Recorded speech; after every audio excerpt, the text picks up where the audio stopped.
Hello there. What is going on, everyone? Today we are going to be taking a look at Nemesis Retaliation, a new prototype from Awaken Realms of a game that is you can still get this. It is going into late pledges, and we're going to have a link for it in the video description below. Awaken Realms reached out to me, says, hey, look, there's still time left to get this game. We have a new prototype. We want to show off some of the changes, some of the new things, and I thought this was an awesome opportunity for me to show you guys what has changed in this latest and third installment in the Nemesis trilogy. Now, this is a game that is, if you looked at the Nemesis games sort of as like contemporaries to the Alien movies, this is like Aliens. This is the big space marines charging into an infested facility, ready to clear it out. You are locked and loaded, you are armored, you are trained, and you are ready to deal with a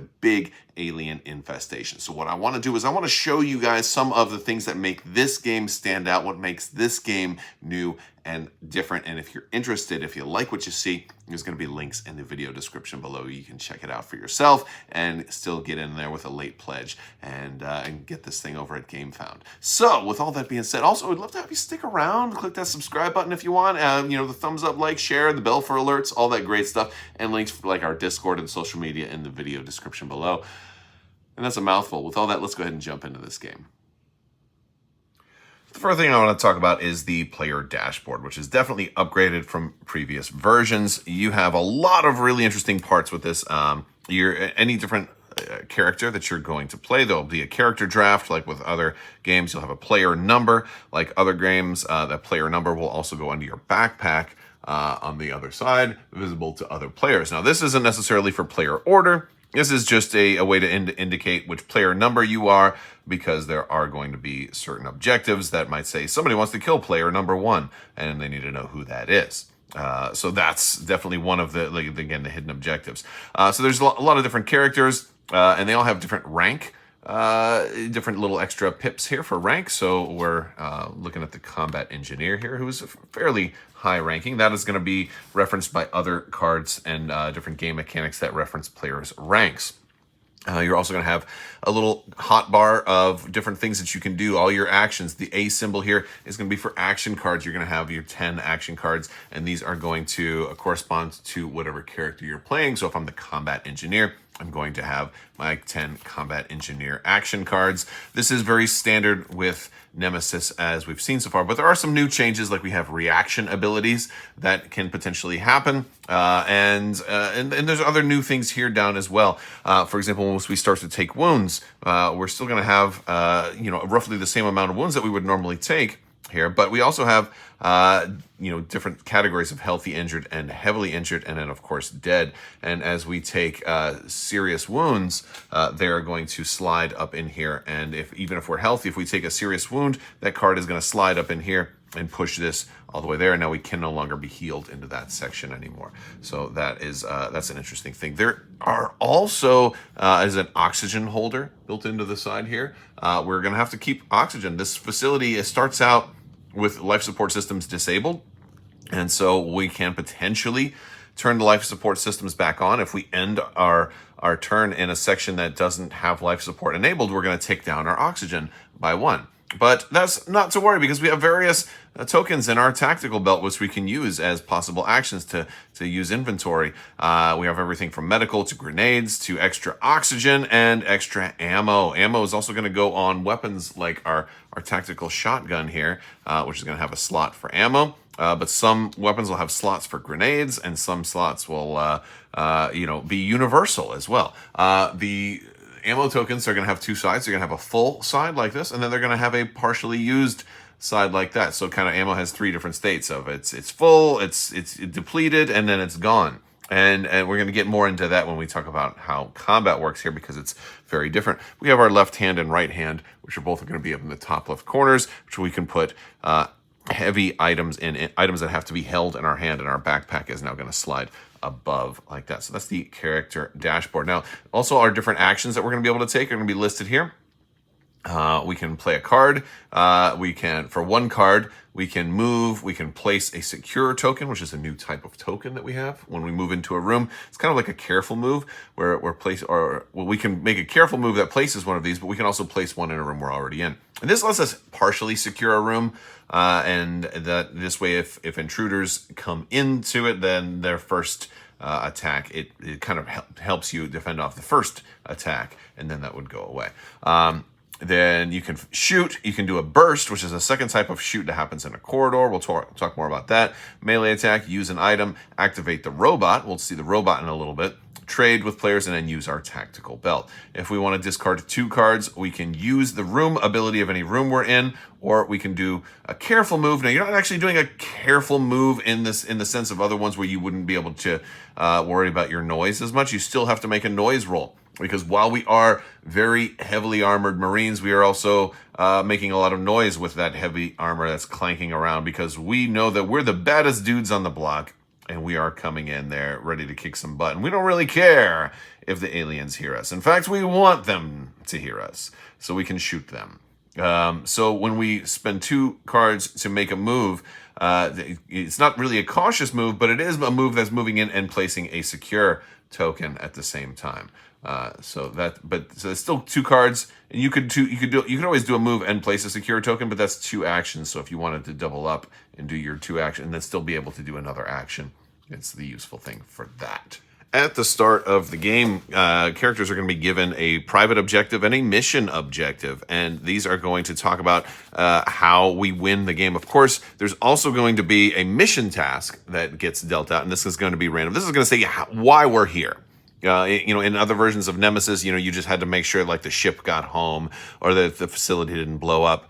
But in this case, you're going into this place for a reason. Maybe it's to get an egg. In this case, we're trying to restart the hibernatorium. There's lots of different ones. One is recon. Maybe you have to discover everything. So these are the group's missions. This is what everybody needs to make sure happens in order for the mission to succeed. But in addition to that, everybody also has to make sure that one of these cards is accomplished as well, and they have to survive and escape. Or escape or go into cryostasis, or survive by one of the various methods. So everybody's going to be given these, and of course they're going to have certain numbers. Like this one, you would take out if you were playing only 2 players. This one's so this one's for 5 or more players and stuff like that. So they're going to have cards. So you'll sort them out, and you'll get one of these. And typically, one is more corporate and nice, and one is a little bit more. One's a little more bad, like your mission objectives. The mission task must be fulfilled. So that's like pretty easy. Like, yeah, sure, we can make sure the mission task is fulfilled. But then there's also like the mission task must be unfulfilled. And so this one is nasty, right? And then there's self-serving ones as well. But at any point during your turn, one of the things you can do is you can pick one and discard the other one. People won't know which one you've chosen. And this will then go down. If you're the first person to do it, this little marker of objective choice goes down, and you're going to get to draw action cards. The first player who settles on an objective, so the earlier you do this, of course, you'll have less knowledge about the game board, but the earlier you do this, you're going to get to draw 3 cards right away. The second person who does this will get to draw 2 cards. The third person will draw 2 cards. And then the fourth person just draws 1 card. And so, you're incentivized to lock in on an objective very early because you'll get a bunch of extra cards. And cards are fueling your actions. So this is going to give you, if you do it early enough, this can give you a real power turn, which could also help to get you to accomplish that objective.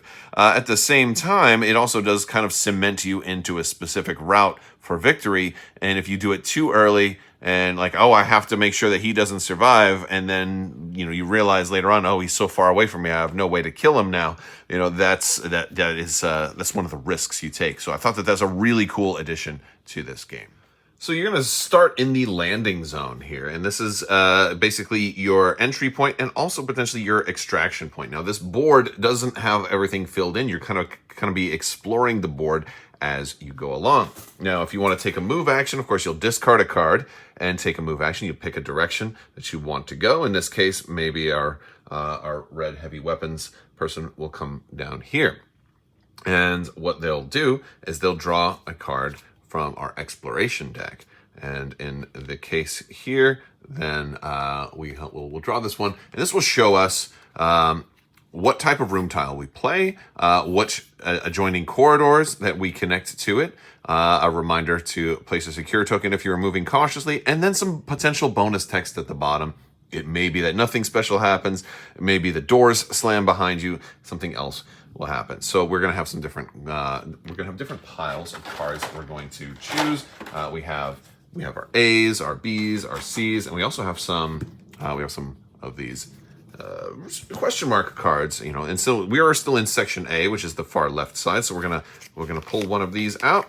And it's going to be a drilling station. Now, this is a really cool one because this is one of those places. It does have a computer room on there, and a drilling station is one that can make new corridors. This is important because if you'll notice, not every part of the hex is connected, and you won't always have every part connected.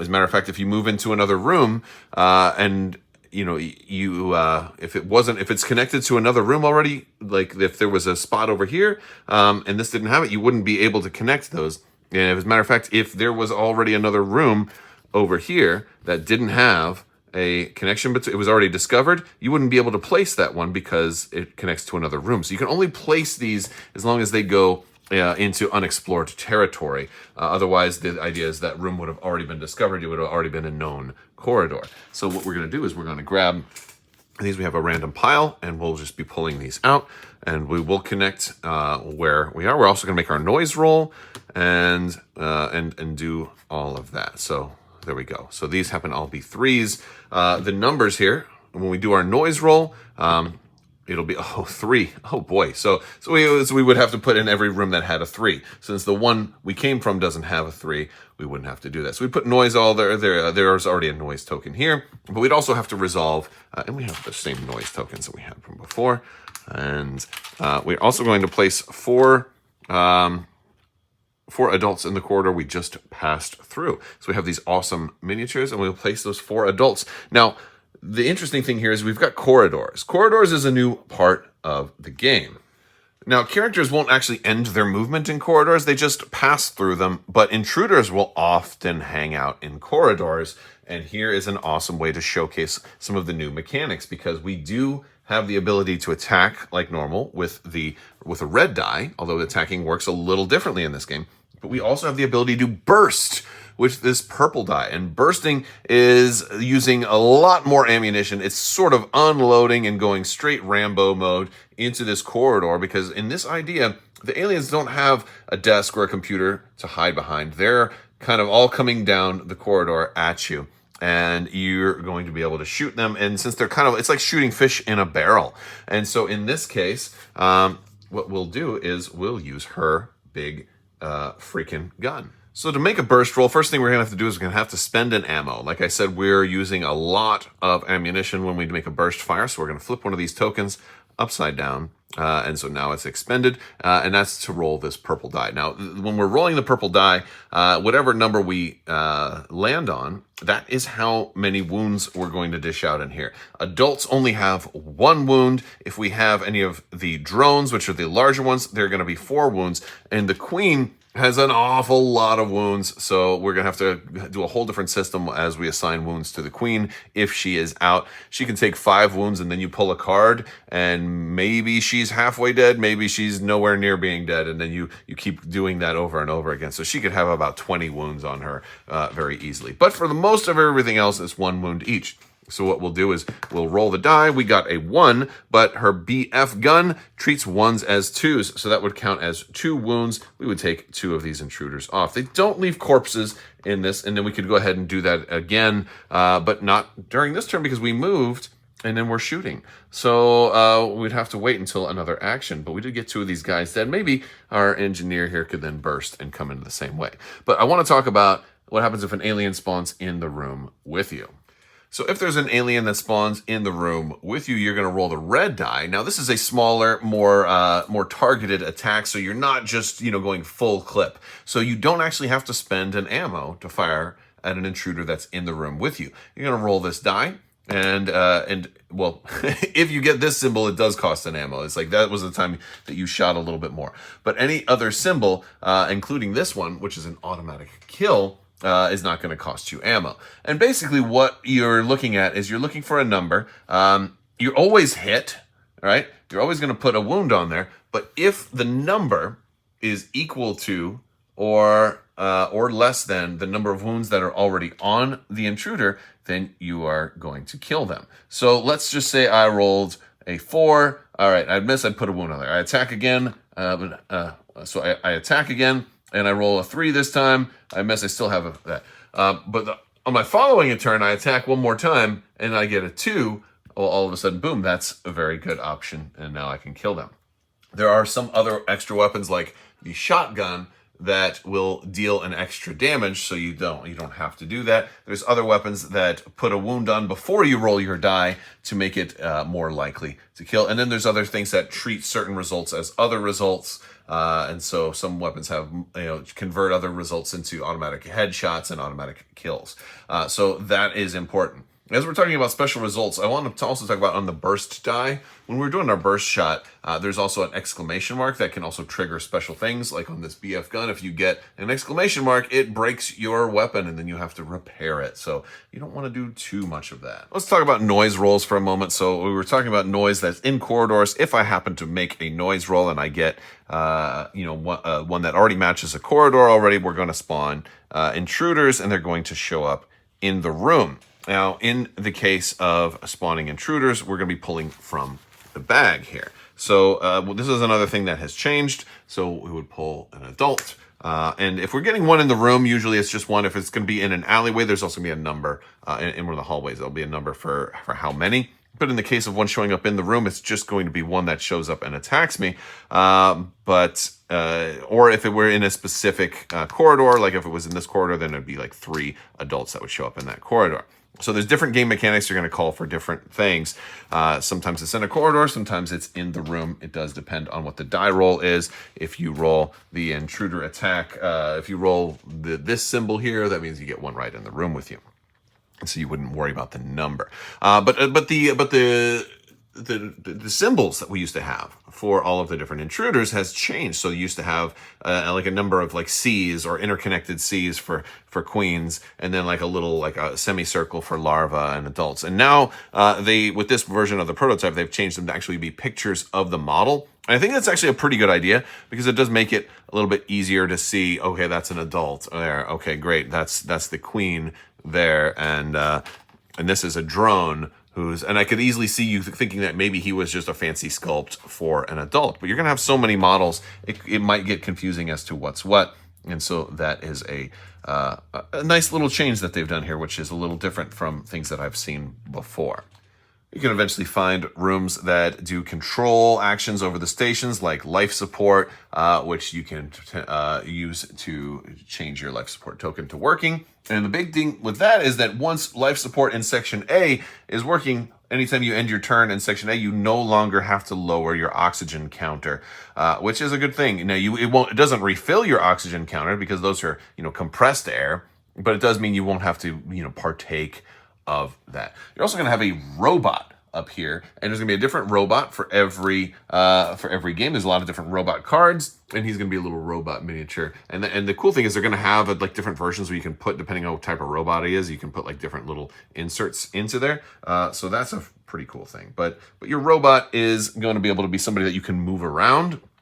And you kind of like interact, or if you're in a room with a computer, you can do things with them. And depending on what type of robot you have, they'll be able to do things like this one happens to be a medical room, so a medical robot. So if you need somebody to do extra surgeries on you or something like that, this game, that can be a really cool thing you do. So knowing that you've got a medical robot, maybe you're going to take a little more chances. Maybe you're more willing to melee a alien, because melee attacks do automatically give you a contamination marker. Again, contamination is going to work very similar to the other games. You have contamination cards. They are action cards on the back, and you are going to have the red reader. You won't know by looking at it if this one is actually contaminated or not until you either do a scan or at the end of the game see if you managed to survive, because you can potentially accomplish the mission, accomplish your goal, make it out alive, make it to the landing zone, make it out alive, or maybe make it to the hibernatorium. There's different ways that you can survive through Endgame, and then still, after having done all of that,